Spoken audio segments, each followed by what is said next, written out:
जय हिंद फ्रेंड्स। तो स्वागत है आपके अपने YouTube channel brothers academy by के। तो आज हम लोग सीखने वाले हैं प्रश्नावली 1.3 का चौथा सवाल। ठीक है, यदि आप लोग पिछला वीडियो आप लोग नहीं देखे होंगे तो मेरे चैनल पे जाके प्ले लिस्ट में देख सकते हैं। ठीक है, मैं वहां पे पहला दूसरा तीसरा सब बता दिया हूँ। ठीक है, तो आइए बिना कुछ देरी किए हम लोग चौथा सवाल को देखते हैं। देखिए 0.999 को P/Q के रूप में व्यक्त कीजिए। ठीक है, इसके बाद कह रहा है कि क्या आप अपने उत्तर से आश्चर्यचकित हैं। आपने अध्यापक और कक्षा के सहयोगियों के साथ उत्तर की साक्षात्कारता पे क्या करें, चर्चा करें। ठीक है, कह रहा है कि ये जो संख्या है यानी कि 0.999, ठीक है, ये अनंत तक जा रही है। तो इसको बोल रहा है कि क्या हम इसे P/Q के इसे क्या कह रहा है कि P/Q के रूप में व्यक्त करना है। ठीक है, और अपने उत्तर के साथ जो उत्तर आएगा उस उत्तर से क्या आप लोग आश्चर्यचकित हो गए यानी कि चकित हो गए। ठीक है, इसके बाद कह रहा है अपने अध्यापक के साथ चर्चा करने के लिए या फिर किसी दोस्त के साथ बैठे हैं तो उसके साथ चर्चा करेंगे। ठीक है, तो हम जैसे तीसरा सवाल बताए थे ठीक उसी प्रकार इसको भी बनाएंगे। ठीक है, लिखेंगे माना x बराबर 0.999। ठीक है, ये डॉट डॉट है, इसका मतलब समझ रहे हैं। इसका मतलब 0.99 बार बार है यानी कि 9 पे क्या है, बार है हमारा। ठीक है, तो x बराबर इसको इतना मान लेंगे, इसको समीकरण 1 मान लेंगे। ठीक है, अब देखिए जब एक संख्या पे बार एक ही संख्या बार बार दोहरा रही है, ठीक है, तो जब एक संख्या पे बार रहता है तो उसमें 10 से गुणा किया जाता है। ठीक है, तो लिखेंगे दोनों तरफ 10 से गुणा करने पे। ठीक है, दोनों तरफ 10 से गुणा करने पर। ठीक है, ये कितना हो जाएगा 10x और ये कितना हो जाएगा, इसमें जब गुणा करेंगे तो कितना हो जाएगा 9.999, कुछ इस प्रकार आएगा। ठीक है, डॉट डॉट कर देंगे। ठीक है, और इसको समीकरण 2 मान लेंगे। ठीक है, अब देखिए अब समीकरण 2 में से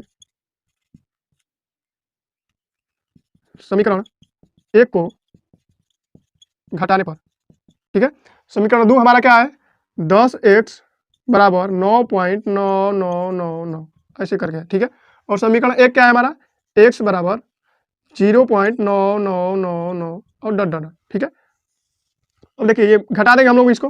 देखिए 10x में से x घटेगा कितना बचेगा 9x।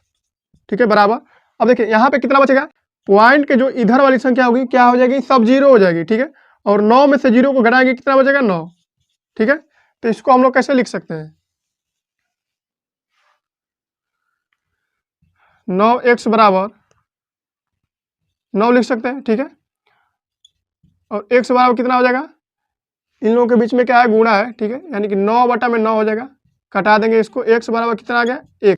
यही क्या हो जाएगा हमारा आंसर हो जाएगा। ठीक है, आइए देखते हैं हम लोग सवाल नंबर 5वां। ठीक है, 5वां सवाल में कह रहा है कि 1/17 के दशमलव प्रसार में अंकों की पुनरावृत्ति खंड में अंकों की अधिकतम संख्या क्या हो सकती है। ठीक है, अपने उत्तर की जांच करने के लिए विभाजन क्रिया कीजिए। ठीक है, यहाँ पे देखिए पुनरावृत्ति खंड में, ठीक है, अंकों की अधिकतम संख्या यानी कि कह रहा है कि 1/17 का दशमलव प्रसार यानी कि कह रहा है कि 17 से जब हम लोग भागा देंगे 1 में कितने अंकों के बाद इनकी संख्या जो होगी दोहराएगी। ठीक है, इसके बाद कह रहा है कि अपने उत्तर की जांच करने के लिए विभाजन क्रिया कीजिए। ठीक है, विभाजन क्रिया का मतलब भाग कीजिए। ठीक है, तो आइए हम लोग इसकी जांच करने के लिए क्या करेंगे, भाग देंगे। ठीक है, तो आप लोग को 17 का पारा याद ही होगा। ठीक है, बहुत सारे बच्चों को 17 का पारा नहीं याद रहता है। ठीक है, 17 दूना के 34, 17 ते 51।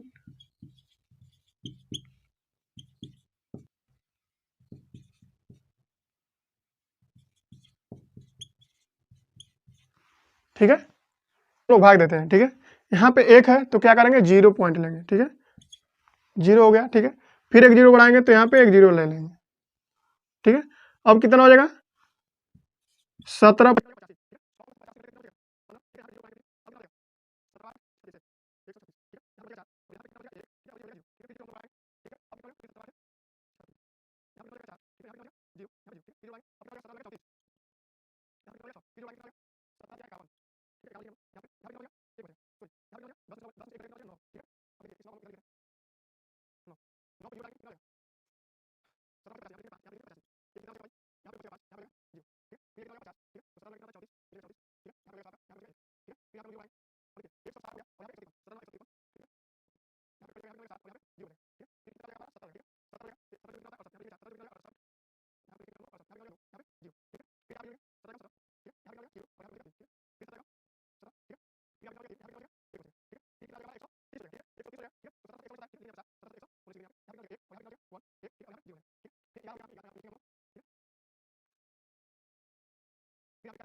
19 हो जाएगा, ठीक है।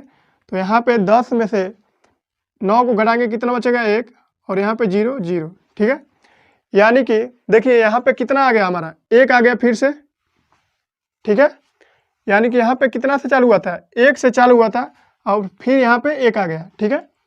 तो देखिए हम लोग को कितने अंकों के बाद संख्या की पुनरावृत्ति हो रहा है यही समझना है हमको, ठीक है। तो देखिए यहाँ पे 1 2 3 4 5 6 7 8 9 10 11 12 13 14 15 16, ठीक है। 16 अंकों के बाद हमारी संख्या की क्या हो रही है पुनरावृत्ति हो रही है। फिर से यहाँ पे 1 आ गया, ठीक है। फिर जब हम लोग भागा देंगे इतना, फिर भागा देंगे यहाँ पे इसके नीचे, तो फिर यही संख्या हमारा क्या होगी दोहराएगी, ठीक है। तो इन संख्याओं पे हम लोग क्या लगा सकते हैं, ऐसे बार लगा सकते हैं, ठीक है। बार किस पे लगाए जाते हैं, जो संख्या बार बार पुनरावृत्ति हो रही है, जिस संख्या बार बार क्या हो रही है पुनरावृत्ति हो रही है, उसी संख्या पे हम लोग क्या करते हैं बार लगाते हैं। तो फिर ये संख्या क्या होगी, वहां से 1 आ गया तो फिर इतना लंबा भागा देंगे हम लोग, तो फिर यही संख्या वहां पे आएगी, ठीक है। तो यही पूछ रहा है कि पुनरावृत्ति खंडों में अंकों की अधिकतम संख्या क्या हो सकती है, ठीक है, ठीक है। तो अधिकतम जो संख्या आएगी कितना हो रही है 16 हो रही है। तो आइए चलते हैं छठवां सवाल की ओर, ठीक है। देखिए छठवां सवाल में क्या कह रहा है कि P बटा Q, जहां Q बराबर 0 नहीं लेना है, ठीक है, के रूप की परिमेय संख्याओं उनके अनेक उदाहरण लीजिए, ठीक है, जहां P और Q पूर्णांक है जिनका 1 के अतिरिक्त अन्य कोई उभयनिष्ठ गुणनखंड नहीं है और जिसका शांत दशमलव प्रसार। क्या आप अनुमान लगा सकते हैं कि Q को कौन सा गुण संतुष्ट करना चाहिए, ठीक है।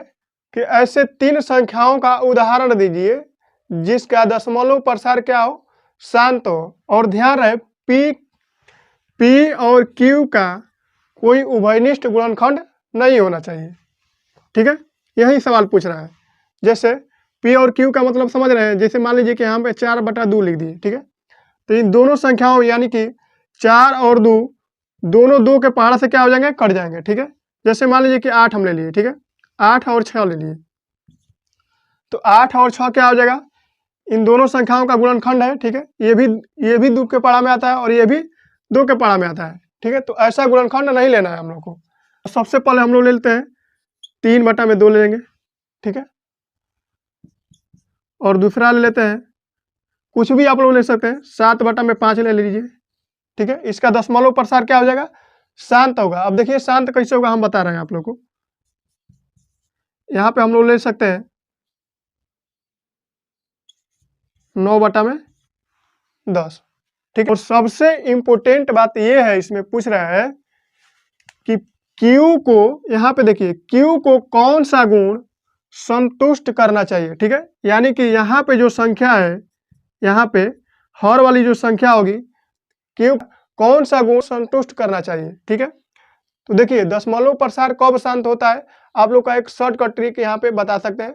आप लोग उससे पता लगा सकते हैं कि दशमलव प्रसार शांत है कि नहीं है, बिना भाग किए आप लोग बता सकते हैं, ठीक है, ठीक है। तो देखिए जब भी हर, ठीक है, यानी कि जब भी हर 2 रहे, ठीक है, और 5 रहे, ठीक है, और इन दोनों का गुणनफल हो, ठीक है, 2 × 5 रहे, ठीक है, तो दशमलव प्रसार क्या होगा शांत होगा, ठीक है। आप लोग कितना हूँ बड़ी संख्या ले लीजिए, ठीक है। जैसे मान लीजिए हम इतना बड़ा संख्या ले लिए और यहाँ पे 2 दे दिए, हर में कितना दे दिए 2 दे दिए, तो आप लोगों से कोई पूछेगा कि दशमलव प्रसार शांत है कि नहीं है, ठीक है, बिना भागा किए आप लोग क्या कह दीजिएगा कि शांत है, ठीक है। आप लोग इससे भागा देके देख सकते हैं, ये क्या हो जाएगा, शांत हो जाएगा, ठीक है। या फिर कोई भी बड़ी संख्या हो, ठीक है, कोई भी बड़ी संख्या हो और आ जाए हर में 5 आ जाए, ठीक, आप लोग बिना भागा किए क्या बता सकते हैं कि ये संख्या क्या है, शांत है, ठीक है। या फिर कितना ही बड़ी संख्या आ जाए, ठीक है, और इन दोनों का गुणनफल, गुणनफल का मतलब समझ रहे हैं, 10 आ जाए, इन दोनों संख्याओं का क्या आ जाए, गुणनफल आ जाए यहाँ पे, ठीक है, तो ये भी संख्या क्या हो जाएगी, शांत होगी, ठीक है। 10 को हम लोग क्या लिख सकते हैं, 10 को हम लोग लिख सकते हैं 2 गुणे 5 लिख सकते हैं, ठीक है। तो ये भी संख्या जब आ जाएगी, ठीक है, तब भी दशमलव प्रसार क्या होगा, शांत होगा। तो यही वो संख्या है जो दशमलव प्रसार Q को संतुष्ट करती है, ठीक है। तो उम्मीद है आप लोग समझ गए होंगे। तो आइए हम लोग चलते हैं 7वां सवाल की ओर, ठीक है। 7वां सवाल में कह रहा है कि ऐसी 3 संख्याओं के उदाहरण दीजिए जिसका दशमलव प्रसार अनवसानी अनावर्ती हो, ठीक है। अनवसानी अनावर्ती का मतलब जो अशांत दशमलव प्रसार होता है, ठीक है। तो आइए हम लोग चलते हैं, कोई भी उदाहरण हम लोग दे सकते हैं, ठीक है। कोई भी 3 संख्याओं का हम लोग उदाहरण दे सकते हैं जो अनवसानी अनावृत्ति हो, ठीक है। तो यहाँ पे हम लोग लिख सकते हैं 0.2, ठीक है, यहाँ पे 2, यहाँ पे ऐसे ऐसे करके और हम लोग लिख सकते हैं, ठीक है।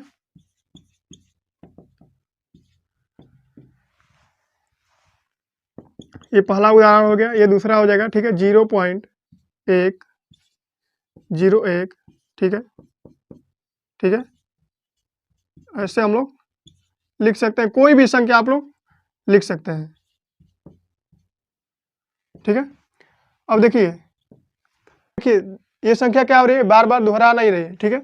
यहाँ पे कितना है 200, सॉरी यहाँ पे कितना है 20, यहाँ पे कितना आ रहा है 200, ठीक है, और यहाँ पे कितना आ जाएगा 2000, यहाँ पे कितना आ गया 20,000, ठीक है। हम किसी भी संख्याओं पे बार भी नहीं लगा सकते, ठीक। ऐसे ही यहाँ भी संख्या है, ठीक है। तो ऐसे 3 संख्याओं का उदाहरण देना है, ठीक है।